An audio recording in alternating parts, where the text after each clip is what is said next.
In our introductory cloud video, we briefly mentioned the 3 deployment models for cloud. In this video, we will discuss the public cloud deployment model in more detail.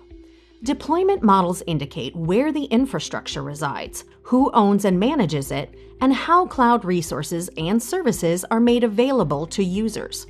The 3 cloud deployment models include public cloud, private cloud, and hybrid cloud.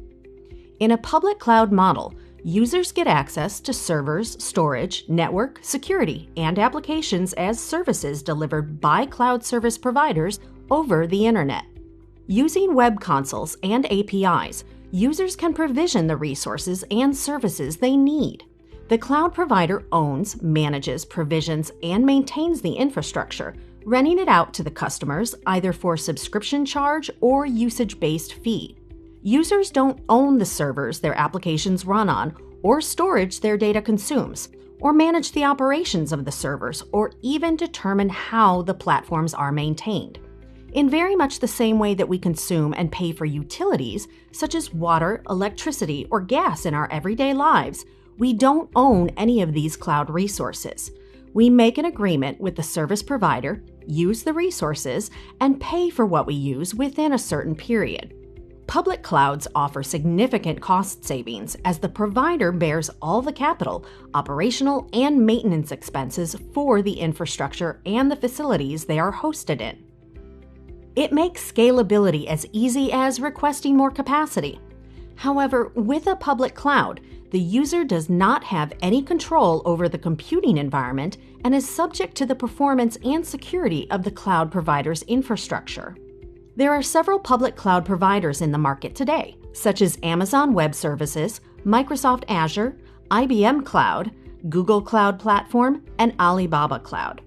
While all providers include a common set of core services, such as servers, storage, network, security, and databases, they also offer a wide spectrum of niche services with varied payment options.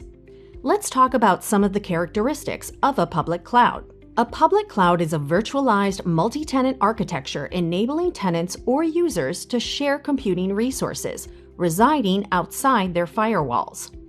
The cloud provider's pool of resources, including infrastructure, platforms, and software, are not dedicated for use by a single tenant or organization. Resources are distributed on an as-needed basis, offered through a variety of subscription and pay-as-you-go models. Public clouds have significant benefits. We'll go over some of these benefits here. Vast, on-demand resources are available, allowing applications to respond seamlessly to fluctuations in demand. Considering the large number of users that share the centralized cloud resources on demand, the public cloud offers the most significant economies of scale. The sheer number of server and network resources available on the public cloud means that a public cloud is highly reliable. If one physical component fails, the service still runs unaffected on the remaining available components. It's also important to note some concerns users have regarding public clouds, key among them being security and data sovereignty compliance. Security issues such as data breaches, data loss, account hijacking, insufficient due diligence, and system and application vulnerability seem to be some of the fears users continue to have concerning security in the public cloud. With data being stored in different locations and accessed across national borders, it has become increasingly critical for companies to be compliant with data sovereignty regulations governing the storage, transfer, and security of data. A service provider's ability to not just keep up with the regulations, but also the interpretation of these regulations is a concern shared by many businesses. Let's look at some common use cases for public cloud. Organizations are increasingly opting to access cloud-based applications and platforms so their teams can focus on building and testing applications and reducing time to market for their products and services. Businesses with fluctuating capacity and resourcing needs are opting for the public cloud.